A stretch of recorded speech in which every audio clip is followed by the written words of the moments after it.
Hello and welcome everyone back to the Publisher Lab. My name is Manny Ramos, and no, we don't have any Tyler Bishop this week, but I am joined by my good friends Piper Lofrano and Terrence Timmons. Welcome back to the show, guys. Hi, everyone. Hey, Manny. Thanks for having me on again. Good to have you back. Yeah, so although Tyler isn't here, apparently, Terrence, you're a hot commodity That's on what I this heard. podcast. Yeah. So now I've got something to live up to. I believe this is my third appearance now. However, Wow. I've hopped on some live streams earlier too, so some of the with scaled onboarding. So Nice. Maybe a future career path for you. maybe just need one clip to go viral. Early proof point. Maybe this will be the one. But yeah. It's every week that we have Terrence on the show, it just, for some reason, our shorts do a lot better. The video Wow. views do a What can I lot say? better. I don't know, something about Terrence on the show. He definitely brings a lot of the insight that publishers want and need. It's like that infectious laugh. It just can't get rid of it. Exactly. But let's jump right into some Google news this week, guys. I know that you guys had took a look at the docket that we have, so let's just jump right into it. So this week we have news coming in from Google rolling out their new November 2023 reviews update. This has definitely been a big year in updates with Google. Algorithm core updates, and now we're getting a review update. So I didn't include it in the story this week, but we did even get news that Danny Sullivan, Google Search Liaison, has been hinting at there being major changes within the Google search landscape coming up. So publishers got to be ready. With this November reviews update, Google is targeting quality of review-based content on the web. This significant update aligns with Google's core search algorithm changes, aiming to elevate the standard of articles, blog posts, and standalone reviews. Focusing initially on English content only, the update scrutinizes each page for originality and transparency, marking a shift towards continuous improvement in review content quality. And this move signals a new era for websites relying on reviews, urging them to adhere closely to Google's quality guidelines for sustained visibility and ranking success. So guys, quick question. How have publishers been this year with all of these updates happening with Google? Well, I think we can safely say that algorithm updates are probably the least liked thing for publishers. They're never fun. We were discussing before the show that I feel like we haven't had a ton of algorithm updates in the last few years, and then this year we've just been hit back to back to back by a bunch of them. Yep. And I personally feel like it's all an attempt to sort of gear up for the AI content that's going to flood the market and probably already is flooding the market. Yeah. We started with the E update, and then we had helpful content update, which was really significant. Mm-hmm. And then now we have review update. A couple points that I think is super important, like as me as a publisher, if I were to read this, is the first thing is they said this will be done at the page level instead of a domain level, while the other update was done at a domain level instead of a page level. So this one could actually have the opportunity to increase traffic instead of bring it down compared to the other one. And there's also a good opportunity that I read between the lines here, which is they're focusing on opinion analysis and not third-party user reviews. So for example, if you make a website and you have a product on it or a list of products, instead of just porting in like Amazon reviews or scraping Amazon to get those reviews on your site, Google is now going to reward sites that focus on like your true review of that product. Right. So for example, if I were to go out and buy like a new broom, my opinions on it, Google's going to value a little bit more than me just copying it from somewhere else. Yeah. So I think it's actually an opportunity to update old content for anybody that has a review site. And I think they can get some meaningful gain out of this update. Yeah. Oh, and I like the direction that Google's taking with this. I don't know about you guys, but for me, if I'm going to buy a product, I usually look on Amazon reviews or somewhere where it sources a lot of reviews rather than sometimes I find those websites, especially the ones that were trying to take advantage of affiliate back in the day where they just list, 10 vacuum cleaners and then plug in some content. And then you don't know if they're good or not. So I actually like what they're doing here to get more honest, genuine, authentic reviews from publishers. Yep. And that falls in line with their update that they had earlier in the year, where you really got to trust who's writing the content, the authority behind it, the transparency behind it, and turns out users really like that. Same thing with AI generated content. You can tie it in where if ChatGPT is just giving you text, well, it's probably going to be a mix-up of previous reviews. So now there's value in you as a user going in and doing something that's brand new before. So your own experience. So let's say you go and buy a broom and you say, this worked great in this specific use case that no one has written about. Well, that's something unique now that the internet hasn't seen, and that will give you some help in making. So is your advice to publishers to make sure that their content is unique and Yeah, from experience? 100%. Yeah, Be I would unique, agree. and then be honest about your experience too, because that's what people look for. Like for me, when someone is honest about their product, instead of it feeling like they just are posting this because they got paid to post it, Right. I am more likely to listen to that and actually more likely to convert on my purchase. I agree. Yeah, big changes coming to Google this year, and another big change that they're kind of like jumping in front of the line to do is a few months ago we covered that Google was also throwing their hat, or is that the saying, throwing their hat In the ring, in the ring? right? We have really so. great expressions on the show. They are. Yeah, I think it is. Google is jumping head first, and they're taking some legal action against some AI scammers and some copyright fraud. So a few months ago, we covered how Google was also going to be covering anyone legally if they were flagged for copyright using their AI system, following the same trend that Microsoft as well as Adobe followed. But in a more decisive decision, Google is confronting two major threats online: AI scammers and copyright fraudsters. The company has initiated lawsuits against groups that exploited its AI chatbot Bard, misleading users with fake promotions leading to malware. Additionally, Google is tackling a massive copyright fraud scheme that has impacted 100,000 businesses. These legal actions by Google represent a firm stand against unethical practices in the digital realm, aiming to safeguard users and foster more secure internet landscape. And I think that this has been a very common trend that we've been seeing throughout the year. We've seen a lot of different from artists, from musicians, just kind of trying to get ahead of AI to try to hopefully negate some of the impact that they're seeing with copyright. A few weeks ago, we covered something where AI artists were using this tool called Nightshade that would essentially, if you made AI, say I made a graphic and Terrence wanted to steal it or whatever, and he screenshotted it or try to have AI to use it as a reference for AI to then recreate it, Nightshade would somehow skew the data and make a mess of the image. So the image is uncopyable. Now, granted, we talked about it on the show. There are ways to circumvent that. Yeah. But what's your guys' take as far as all of these kind of barriers and just things in place to help people who are trying to fight this copyright? I think I'll start on the first one because it was really interesting to me, which was creating those fake social media pages and ads for Bard and Google AI's chatbot. And Why don't you just give a quick background of what they actually did? yeah, so quick background is basically looks like a group of people or individuals would go out and create ads saying, hey, you can now download Google Bard, right? And turns out Google Bard doesn't require download. It's free to use. You can just go on Google's website to do it. However, there was a period where there was a wait list for it. And during that period, it was only available to a specific set of users, not everybody. So I think during that period where they had the wait list, when you then show those ads saying, hey, you can now download Google Bard, that would entice a user to click because they probably would want to get in. Right.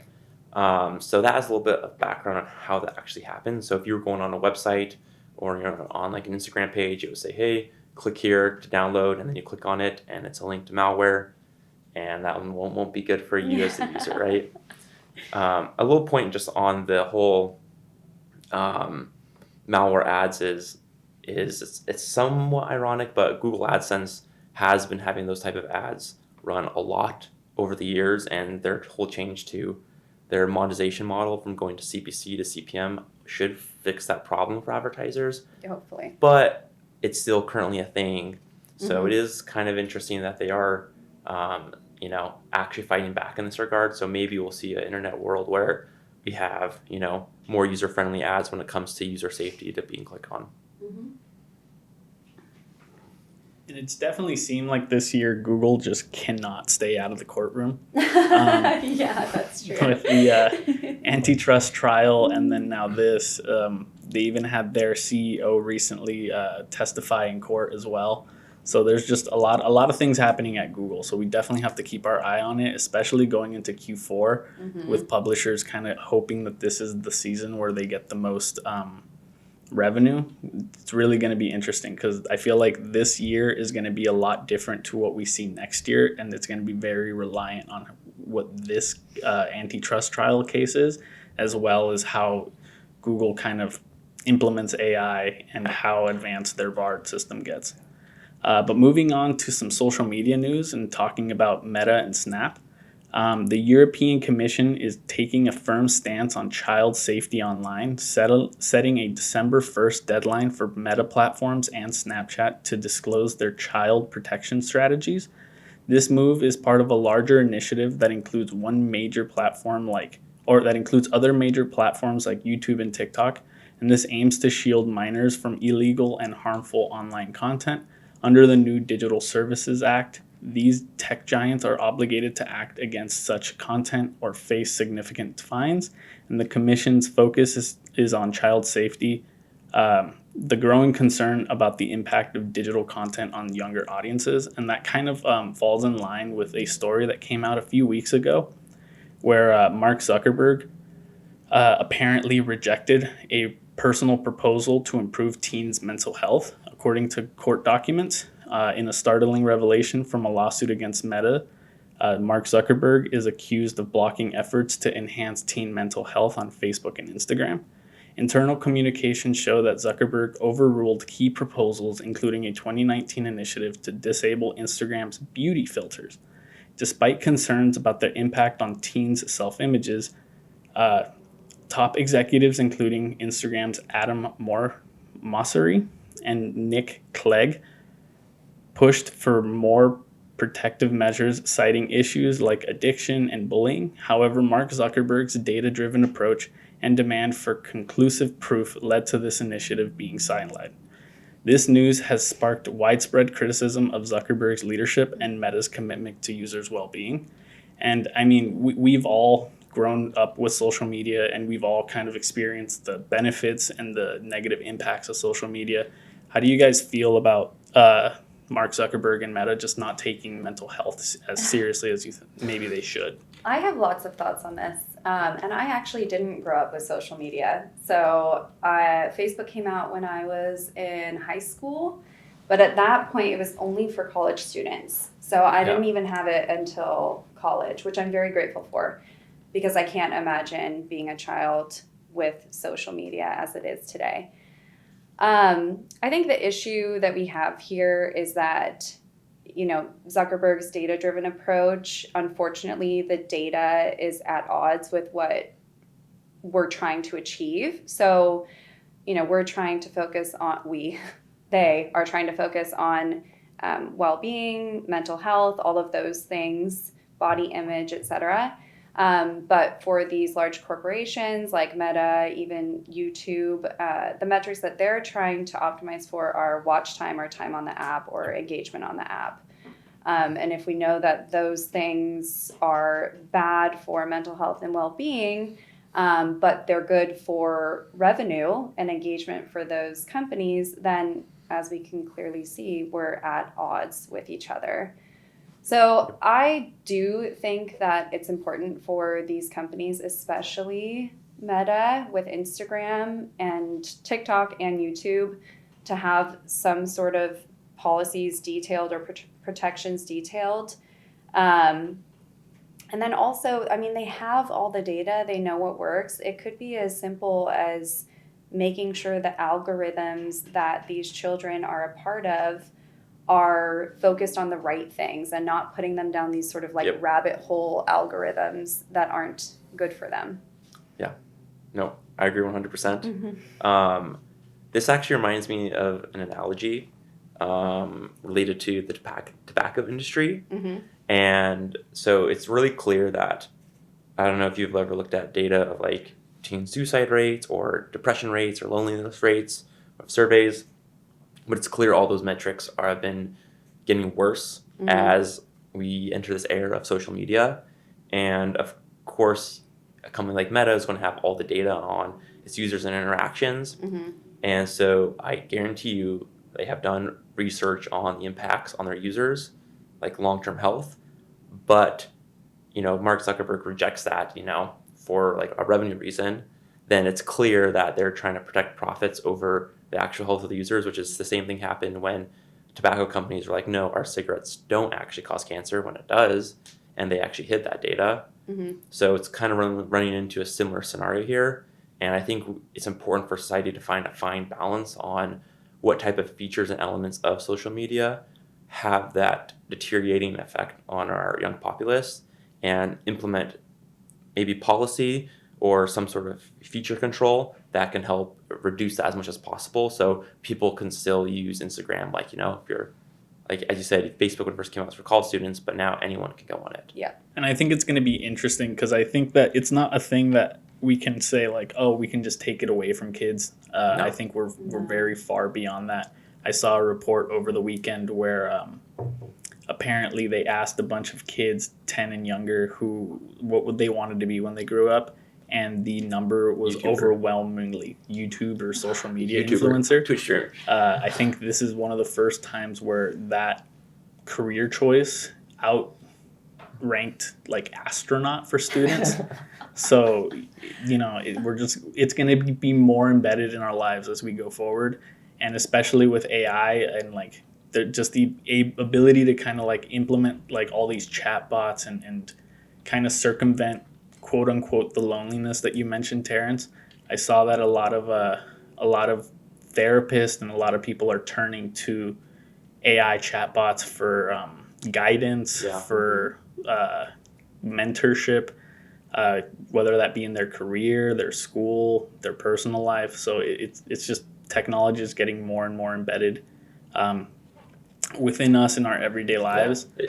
It is a bit ironic because I've seen like some clips about Facebook where Zuckerberg's like, Facebook is about bringing people together, but then you see social media and how it's happening. It actually looks like it's, taking people apart, and making people less happy, because, as a human, we crave that community and closeness, but then the opposite is happening.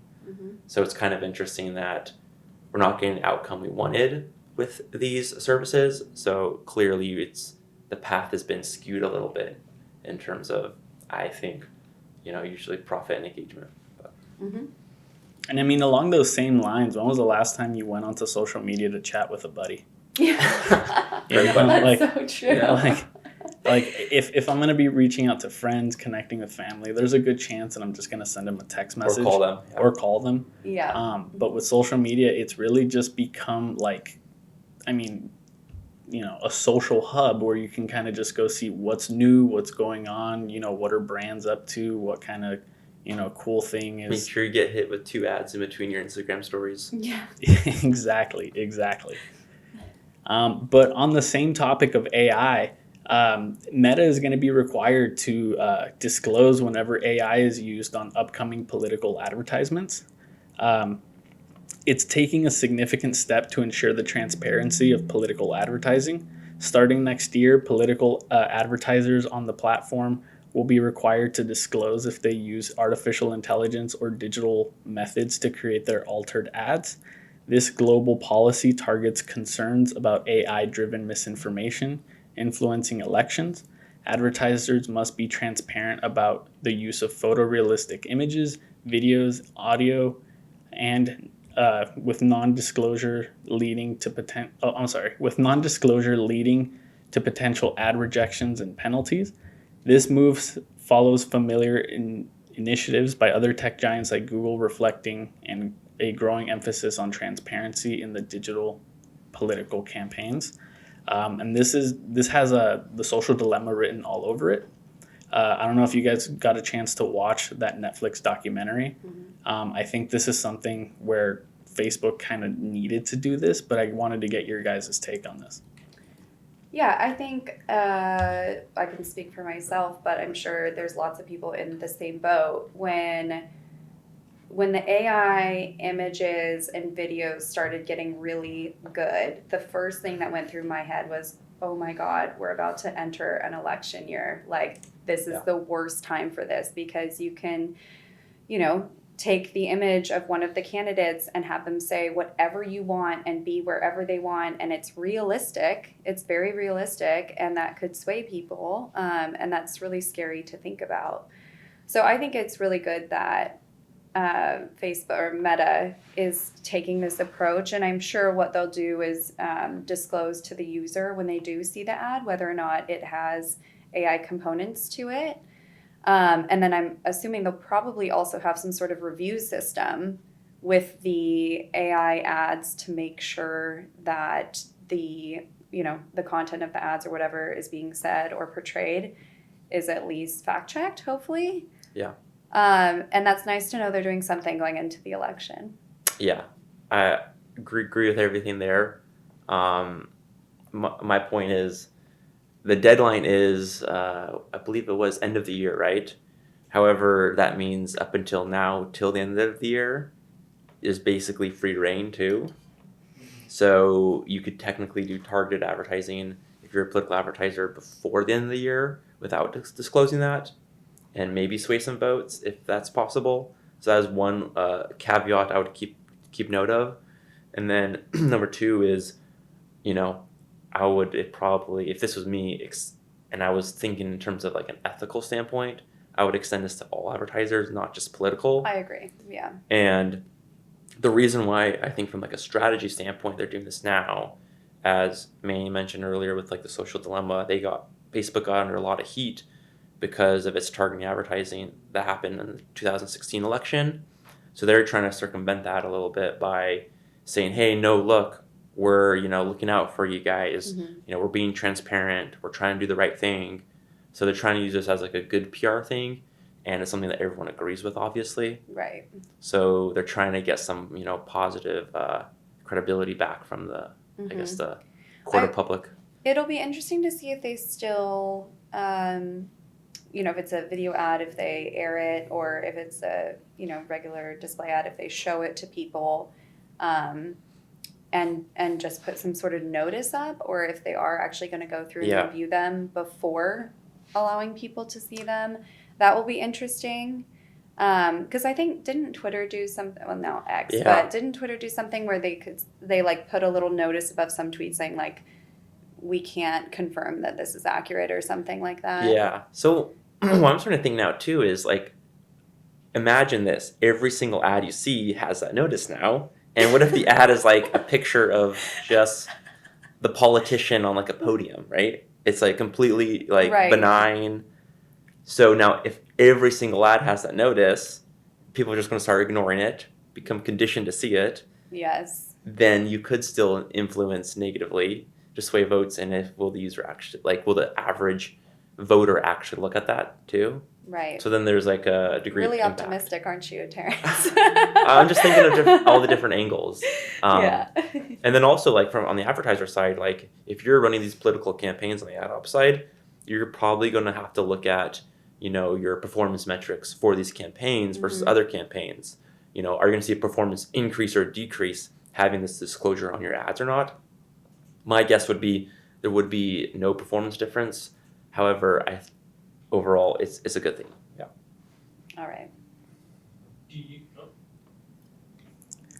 Do you guys feel like if you saw a political ad, or let's just call it any ad in general, and you saw a notice at the top of it that said, this ad uses AI in some way, shape, or form, do you automatically distrust it? Oh, that's a really hard. That's a hard question because it's not disclosing the what percentage of it or what parts of it are AI. So if it's like someone talking to you and it says AI has been used, well, that's kind of scary because you don't know if that person's real, like if the that's voice their changed, voice. Yeah.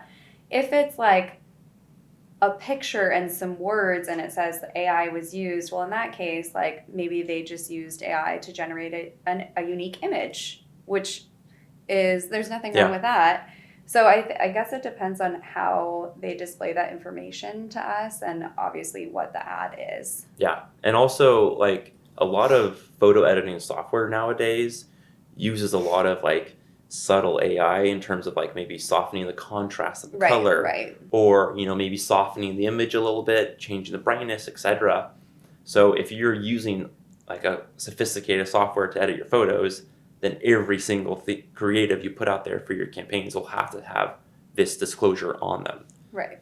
So we get to that point where, you know, even if it's a benign change, as you said, like, you're going to ignore it. But if it's like a politician talking, then me as like a consumer will be like, well, did they actually say this? Mm-hmm. And then now, if majority of these ad campaigns say that, well, then the politician can also open up the door and say, well, I didn't actually say that. Mm-hmm. So they're going to use that as like a defense mechanism too. Mm-hmm.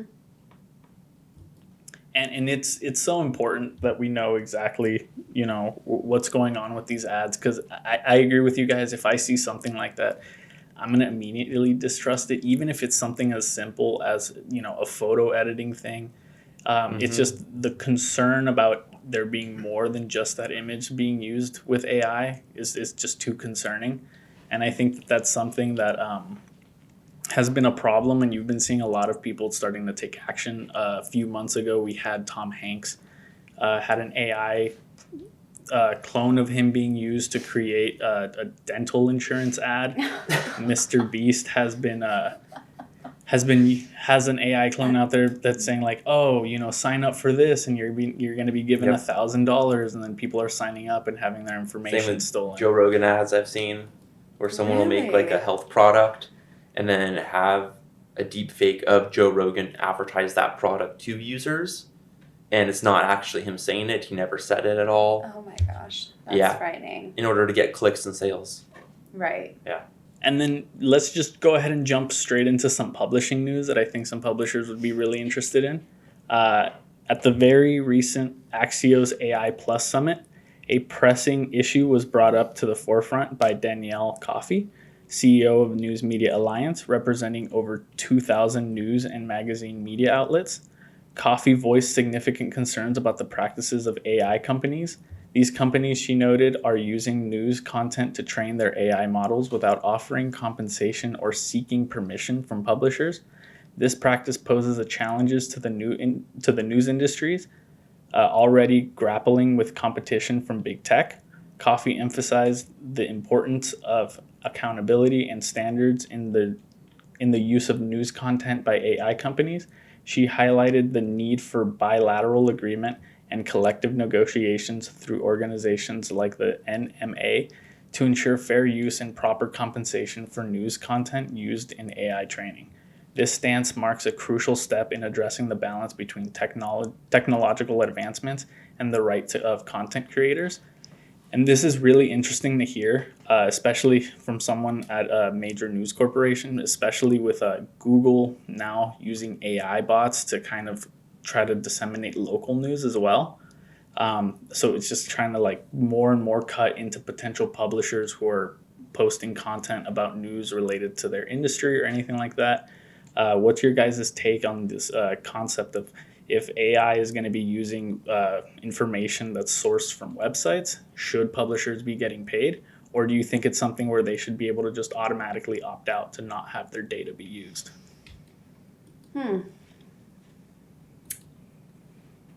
I have a couple strong opinions about this. Do you? Yeah.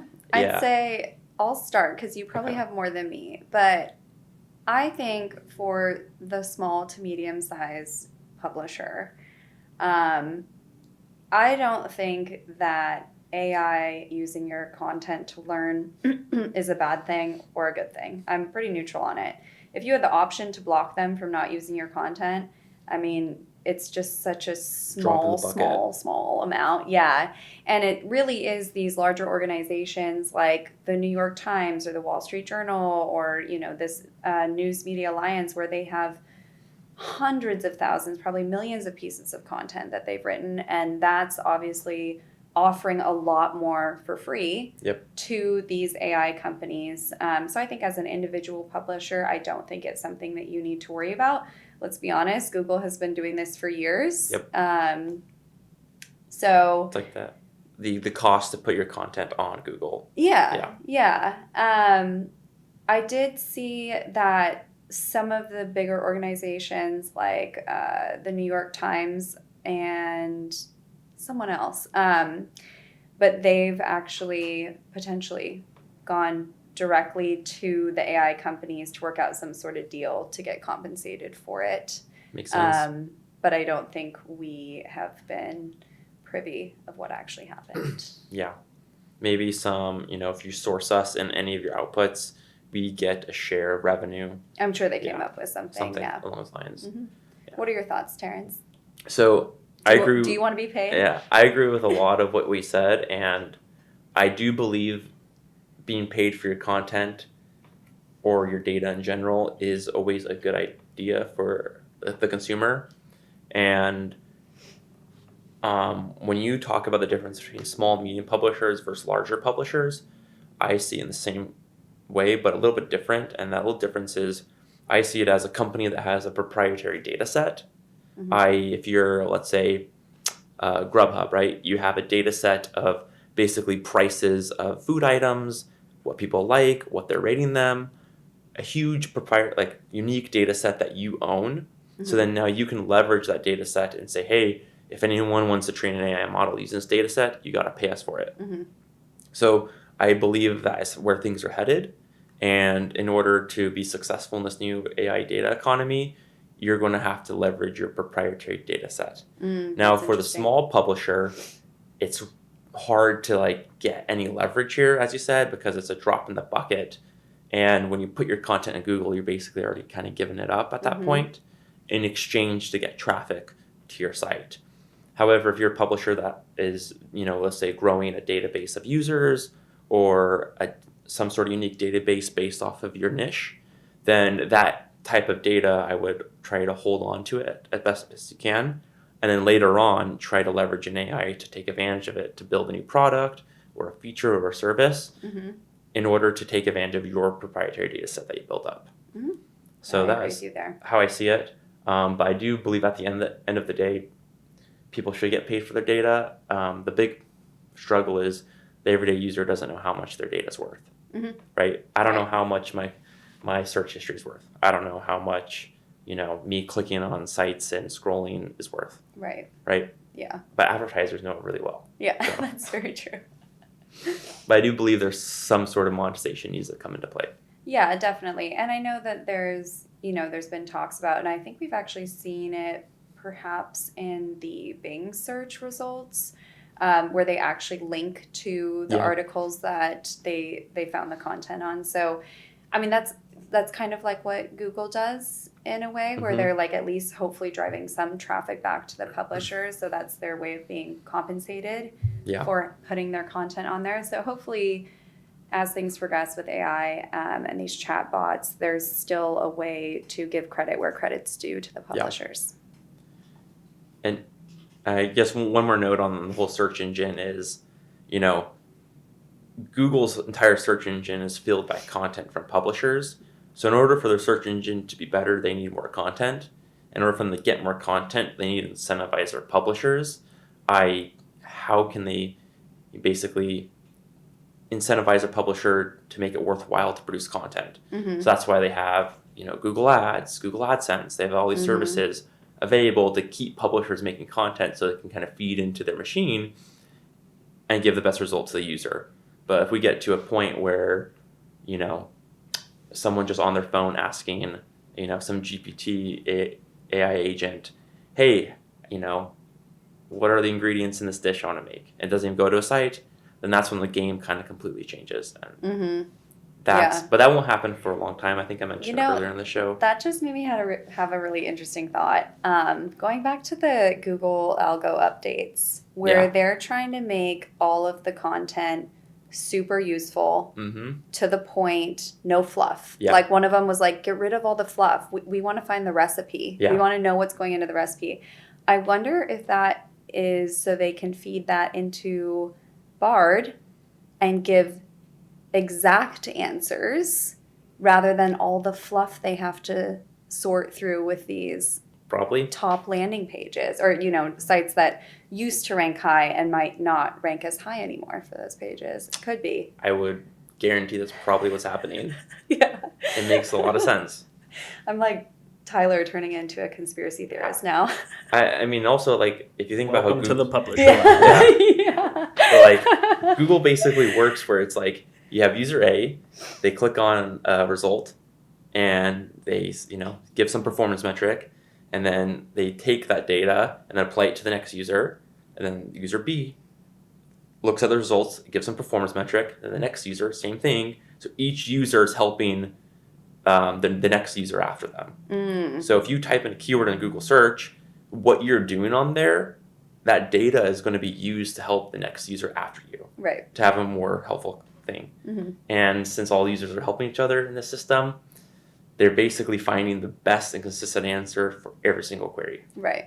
And if you can compile that into an easy system, then you can ask any question you have to get the most helpful answer. Yeah. Whether it be through, as Bossy said. Yeah, because I have not switched fully from Google search to like ChatGPT. I use both. Yeah. And I find that I use them for different things. But I will say one of the things I really like about ChatGPT is I don't have to wade through all of the fluffy garbage. Yeah. Really easy to it gives use. me a succinct answer right away, exactly what, and I can tell it. I don't want a long answer. I just want a short one sentence answer, and that's what I get rather than having to scroll a bunch and do all that. So I do think that's the direction they're trying to take websites to make them more similar to what we're getting with these And AI chat. Then you see websites pop up on search results that have high authority, brand trustworthiness, recognizable to the user, and that basically hurts those smaller sites, unfortunately, and gives favor to those larger organizations already. Because everybody might have the same answer, but someone, like a small guy, will put like a unique spin on it. Here's my experience with this car and my review on it. So in order to get those unique answers, a user might have to go to Google search, but if someone just wants the easy, direct answer, open up your phone, ask a question, your GPT in your phone answers it for you. Yeah. Well, guys, I want to say thank you for joining me on this week's episode of the Publisher Lab. You can find more on the Publisher Lab on publisherlab.org. You can find our write-ups there. If you want to watch us on YouTube, you can find us on YouTube, and you can listen to us on all social media platforms that have podcast listening. If you guys don't have anything else for me this week. No, that's it. This was a great episode. Hopefully we were a good substitute for Tyler. You guys are great. Well, thank you guys again. You guys have listened to another episode of the Publisher Lab.